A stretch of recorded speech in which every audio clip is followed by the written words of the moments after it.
Doctor Pinaki Bhattacharya, professor Salimullah খান, সাংবাদিক কনক সরওয়ার, আরও দেশে বিদেশে অনেক দেশপ্রেমিক, মোহাম্মদ ইলিয়াস, সাংবাদিক ইলিয়াস, তারা জনগণকে সংগঠিত করেছে। তারা পরিবার পরিজন সহ নিগৃহীত হয়েছে এদের হাতে। আমি আহ্বান জানাবো এই সরকার আরও ছাত্রদেরকে নেওয়া হোক। আমরা আশা করব এই সামরিক বাহিনী সবসময় জনগণের পাশে থাকবে। আইনমন্ত্রী জনাব আসিফ নজরুল বারবার নির্যাতিত হয়েছেন, আরেকজন উপদেষ্টা আদিলুর রহমান। বাকি যারা উপদেষ্টা আছেন তারা দেশের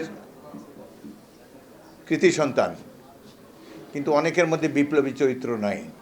প্রধান উপদেষ্টা প্রফেসর মোহাম্মদ ইউনূস দেশের গৌরব। তিনি শুধু বাংলাদেশে নয়, সারা বিশ্বে অত্যন্ত সুপরিচিত ব্যক্তি, নোবেল লরিয়েট। তাকে শেখ হাসিনার সরকার পদ্মা ব্রিজ থেকে নিচে ফেলে দেওয়ার সংকল্প ঘোষণা করেছিলেন। এখন ফেলে দেওয়ার মতো সুযোগ পান নাই। এখন তিনি কোন নদীতে তাকে জনগণ ফেলে দিবে তার অপেক্ষায় রয়েছে। ভারত সরকার অনুরোধ করব দ্রুত এই খুনি সরকারের প্রধানকে বাংলাদেশে ফেরত পাঠিয়ে দেন। আপনারা যদি বাংলাদেশের সাথে বন্ধুত্ব চান, জনগণের সাথে বন্ধুত্ব চান, যারা বাংলাদেশের সমাজ দেখে গভীর ক্ষত সৃষ্টি করে গিয়েছে, যারা হাজার হাজার মানুষকে হত্যা করেছে, এখনও শহীদদের প্রকৃত সংখ্যা আমরা জানতে পারি নাই। এমনকি সেনানিবাসে যে 622 জন রয়েছে, কারা রয়েছে তাদেরও নাম ঠিকানা আমরা জানি না। আমি 1971 সালে আরও 24 জন কর্মকর্তার সাথে ইস্ট বেঙ্গল রেজিমেন্টের আমরা 25 জন অফিসার,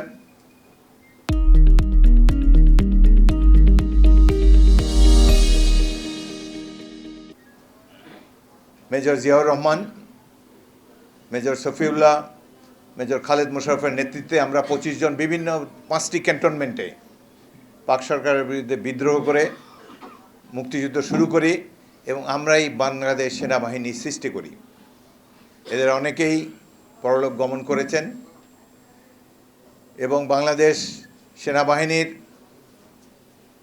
প্রতিষ্ঠাতা, অন্যতম প্রতিষ্ঠাতা হিসাবে আমি সেনাপ্রধানকে অনুরোধ করব এই 622 জনের নাম তালিকা আপনি ঘোষণা করুন। এই ধরনের দুর্বৃত্তদের অভয়ারণ্য তো সেনানিবাস হতে পারে না। শিওর। মুক্তিযুদ্ধের মাধ্যমে এই সেনাবাহিনী গঠিত হয়েছে, জনগণ গঠন করেছে এই বাহিনী, হাজার হাজার ছাত্র যুবক। আমরা ইস্ট বেঙ্গল রেজিমেন্টে অল্প কিছু ছিলাম, কিন্তু সারা দেশবাসী, হাজার হাজার যুবক, ছাত্র যুবক, বিভিন্ন পেশার মানুষ এই মুক্তিবাহিনীতে যোগ দিয়েছে। জীবন দিয়ে অনেক ত্যাগের বিনিময়ে আমরা স্বাধীনতা পেয়েছি। সুতরাং মহান মুক্তিযুদ্ধের মাধ্যমে যে সেনাবাহিনী গঠিত হয়েছে, আমরা আশা করব এই সামরিক বাহিনী সবসময় জনগণের পাশে থাকবে।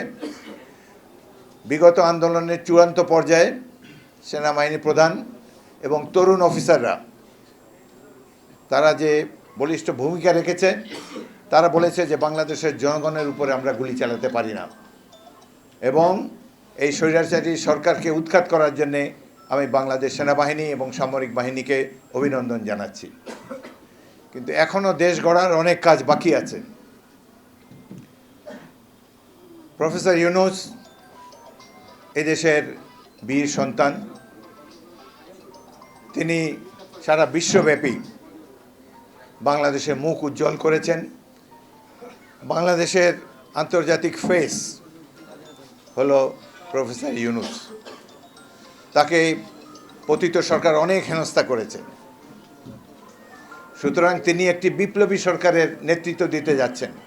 তার এই অভিজ্ঞতা অতীতে ছিল না। তিনি ছিলেন বেসিক্যালি শিক্ষক। এই আন্দোলনের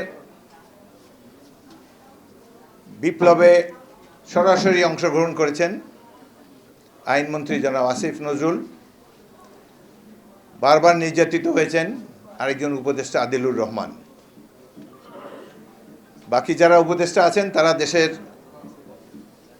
কৃতি সন্তান, কিন্তু অনেকের মধ্যে বিপ্লবী চরিত্র নাই।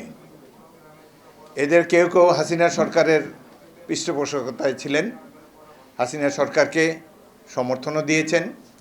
আমরা এই মুহূর্তে আর এসব তিক্ততা দেখতে চাই না। আমরা আরও খুশি হতাম এই বিপ্লবে যারা জনগণকে সংগঠিত করেছে অনেক সাধারণ মানুষ, যেমন ডাক্তার পিনাকি ভট্টাচার্য, যেমন প্রফেসর সলিমুল্লাহ খান, সাংবাদিক কনক সরওয়ার, আরও দেশে বিদেশে অনেক দেশপ্রেমিক, মোহাম্মদ ইলিয়াস, সাংবাদিক ইলিয়াস, তারা জনগণকে সংগঠিত করেছে। তারা পরিবার পরিজন সহ নিগৃহীত হয়েছে এদের হাতে। এই ধরনের ব্যক্তিরা যারা বিপ্লবকে সংগঠিত করার জন্য, জনগণকে সুসংগঠিত করার জন্য ভূমিকা রেখেছেন, এই ধরনের ব্যক্তিদের নিয়ে গঠিত হলে আমরা আরও আশ্বস্ত হতাম।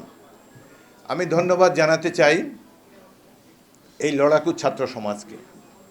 বৈষম্য বিরোধী ছাত্র সমাজ তারা ইতিহাস সৃষ্টি করেছে, বিশ্বের বুকে বিপ্লবের এক নতুন নিদর্শন সৃষ্টি করেছে। এদের কারণেই আজকে অনেকে এদের ত্যাগের বিনিময়ে গাড়িতে পতাকা লাগাতে পেরেছেন। আমি আহ্বান জানাবো এই সরকার আরও ছাত্রদেরকে নেওয়া হোক।